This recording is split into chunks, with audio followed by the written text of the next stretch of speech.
Hey, welcome back. Thank you again for joining me. Today we're going to talk about the first experience ever taking Ozempic. So it was interesting, so I'll walk through it. Went to the doctor. He was like, hey, I need you to be consistent. And then he was like, if you come back next time, we're going to go ahead and put you on Ozempic. That was the original plan. We're going to go ahead and make it happen. Said, cool. Get to the doctor. He pulled out the little syringe thing. He's like, all right, I'm gonna put you on 2 milligrams. Jump you right in. You're already on Rebellis. You ain't had no side effects from that. Most times they want to build people up. We're gonna get you active right away. So I was like, cool, whatever. Pulled out a thing. And of course I was nervous because they're like, you're gonna give yourself a shot? Man, just stick themselves with a needle. That ain't what I do. I don't do needles, let's just say that. So I ain't never stuck myself on a needle, never wanted to get stuck by a needle, had bad experiences. Growing up, I had allergies, used to have to get shots all the time. I don't want nothing to do with needles. So I was nervous about that. So he pulled the little thing out and he was like, you turn it this way, and then you're, and so did it. I'll be honest with you, you cannot feel the needle. I mean, whatever they're using, the needle was so small, like, to feel it, you gotta watch it go in. Hey, yo! Even if you watch it go in, you still don't really feel it. Pause, bro. So that wasn't a problem. So if you're worried about sticking yourself with Ozempics and it hurting, it does not hurt. Trust me. You've been through far worse, stubbing your toe. But all right, so we take the Ozempic, and I'm a photographer, as you can see the videos. And I actually had to shoot a wedding. And so the next day, I think I got the shot on like a Friday. That Saturday or Thursday, and that Friday I had to go shoot a wedding. So get ready, wake up in the morning, didn't eat breakfast because my wife and I do intermittent fasting when we act right. And so the goal is not to eat till at least 12 o'clock. So got up, didn't eat. About 12 o'clock, getting ready to head out to the location and shoot the wedding. Decided I need to stop and go get something to eat. Still living with my bad habits, which I'm still trying to work on fighting now. Bought what I normally get. And again, in the last video, I told you I eat crazy. So this is the exact meal. So I have a ton of points, which is bad. But I have a ton of points on the McDonald's app and where they can give you free food and stuff. So I go to McDonald's, I get the fish fillet combo large with a large Coke Zero, and I also get a McChicken. Again, like I said in the last one, I mean, I've had the bad habit of ordering multiple sandwiches when I go out to eat, and it's bad. And working on it, being honest with myself, I know my demons, so I know I gotta work on that. But I ordered that and headed on up to the shoot, to the wedding location, ate the fish fillet sandwich, ate all the fries, and about half the fries, I started feeling full. I was like, I don't know what this is. But I bought all this food, so I'm gonna keep eating it. So I tried to get through the big chicken, and then my stomach just wasn't sitting right. And so I didn't finish the big chicken. I ate maybe about half of it and just wrapped it up and put it back. And that's when I got my first side effect of Ozempic. And let me tell you, I had to look it up because I felt horrible for like the next 2 or 3 hours. I shot the wedding, the pictures came out beautiful, but my stomach felt horrible. And so I researched it and I'm like, something ain't right. So I started Googling, of course, look up the side effects. And one of the things they say is that you should avoid fatty foods and high fat, high calorie foods because it can cause you to have upset stomach, and then some people even mention having problems with vomiting and things like that. So I didn't vomit, but when I tell you that my stomach was upset, it was an immediate, like within 15 minutes of eating.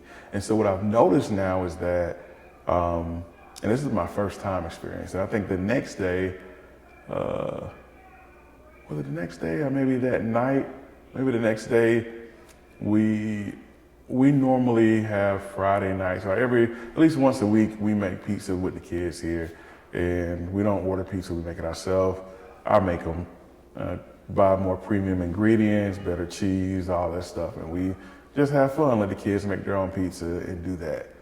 My second negative reaction, what I found is that along with the McDonald's that messed up my stomach, I ate maybe 2 slices of pizza, and then within 15 minutes or so, my stomach started hurting again. And so for me, what I've noticed is that if I eat a lot of cheese, within 15 minutes, my stomach just starts hurting. If I eat a lot of fatty foods like greasy hamburgers, especially greasy fries. If I eat too many fries, I feel sick, and I think it's due to the grease in the French fries. Weirdly, it's like all the stuff I used to enjoy eating makes me feel sick. I think one day I tried to sneak in a milkshake. Stomach felt horrible, so I don't think I can do any dairy. So no ice cream, no cheeses. I went to a Mexican restaurant, had nacho cheese, like a cheese lunch. And I even got a half order. I'm thinking, all right, I'm not going to buy the full order because I'm on Ozempic. I can't eat like I used to. So let me get the lunch size, which is smaller. That queso cheese doesn't even work. Now, I mean, the only thing I can eat at the Mexican restaurant is fajitas. Anything else tears my stomach up because there's so much cheese in it, which is good, which forces me to not eat certain things anymore. So it's kind of a negative but a benefit at the same time. But that was my first experience. It was quickly learning what you can't eat, and then realizing that if you act right, it will heavily suppress your appetite. Like when I'm listening to my stomach and not listening to my mind, I think I might eat 1.5 times a day now when I'm acting right. So let's say and when I say 1.5, it doesn't matter what time of day I eat. So if I wake up and I have a weak moment, I'm super hungry at breakfast, and I go get a biscuit and a drink from Chick-fil-A. I can't do the 2 biscuits anymore. It just doesn't work to tear my stomach up, so I don't do that anymore. I won't get hungry again until like 6 or 7 o'clock in the afternoon, realistically. Today, for example, woke up, did the normal fasting, had to go pick up my kids from their grandparents' house, so I end up not eating till closer to 3. Wasn't really, but I was fine. I wasn't that hungry, but I fasted from one time I woke up to about 3. Ate at 3 o'clock with the family.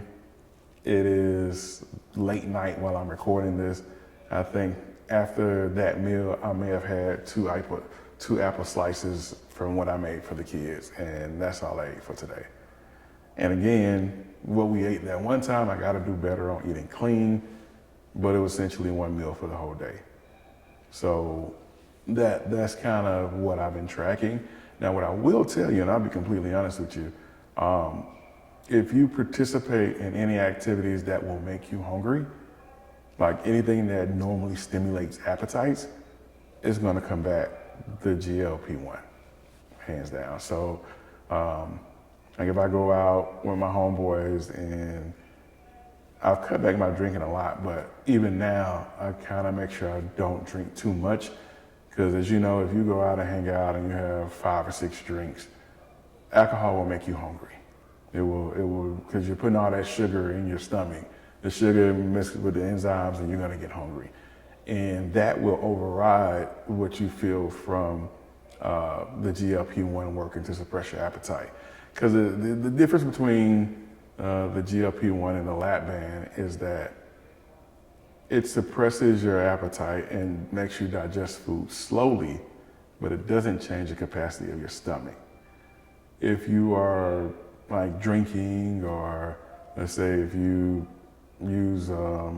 eat edibles and things like that, anything that stimulates hunger will counteract the GLP-1, and because your stomach is the same size, your body you will be able to eat those foods again. And you're basically, realistically, you're negating everything you did with the GLP-1 or the Ozempic or whichever one you're taking. So you have to keep that in mind, that you really gotta for this to work, I mean, this is not a magic drug. You still got to do work. So you have to be responsible for making sure that you eat the right foods and that you don't participate in activities that will counteract the appetite suppression that Ozempic is providing you. Short order. So, like, I don't even keep alcohol in the house anymore. We just got through the holidays. I had a bottle of wine. It was half drunk. I ended up just throwing that out.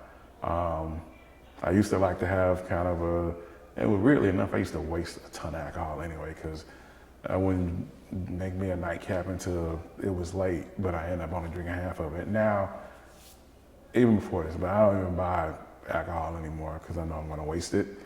And I don't want it to counteract what the Ozempic is supposed to be doing, because it's gonna stimulate my appetite and make me hungry late at night, which puts me back where I started.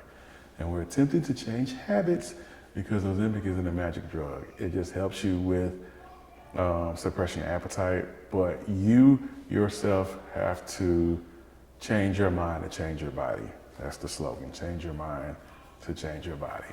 Because like right now, I don't feel hungry, but if I walked in the kitchen and I start eating, it's not gonna stop me from eating. So I have to make the mental decision not to eat, even though my mind might be telling me, hey, your normal habit, and that's another crazy thing. I got habits. And not bad habits, but meaning like, if I start one thing, I can predict the next 5 things I'm gonna do because they're natural habits and they're so repetitive, I can do them without thinking. Quick example, I'm starting to ramble. I realized that I was eating too much for breakfast when I would get in the car and Google would suggest that I go to Bojangles, because I went to Bojangles so much for breakfast that it would just predict that's my next stop. That's a bad habit, so let's be honest. So to change your body, you have to change your mind. That's the slogan. It's not a magic drug. It will help you, but that time period that you used to spend eating, you gotta fill it with something else more constructive, whether it's making videos, exercising, or learning something new. But it will work if you allow it to work, but you have to change your mind to change your body. And hopefully you keep that in mind as you start your weight loss journey or your Ozempic journey. If you have any questions, any feedback, things that you've noticed, foods that you've noticed that you're able to eat versus ones that are causing you problems, please let me know. One other thing, constipation. We'll talk about that too.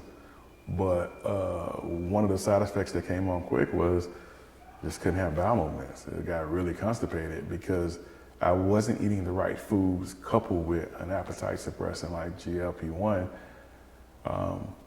just left me constipated. So to combat that, I focused more on eating more fiber. So I introduced a bunch of fruit, eating pears, apples, switching over and trying to actually eat clean as much as possible, adding more salads, spinach, more foliage to my diet, and that has definitely improved it. So you can fix it, but if you're gonna eat the same way you've been eating, you will lose some weight, and we'll get to that in another video. But to see the results that you want to see, you have to change how you eat. You have to change your mind, else your body won't change. If you enjoyed the content, do a like, subscribe, give me some feedback. Thank you again for joining, and have a good remainder of your day. Talk to you next time. Remember to change your mind. Wait, no, I said it wrong. And remember, to change your body, you have to change your mind. That's gonna be the slogan, I think. I don't know. We're working on it. We're workshopping it. Let me know what you think. All right.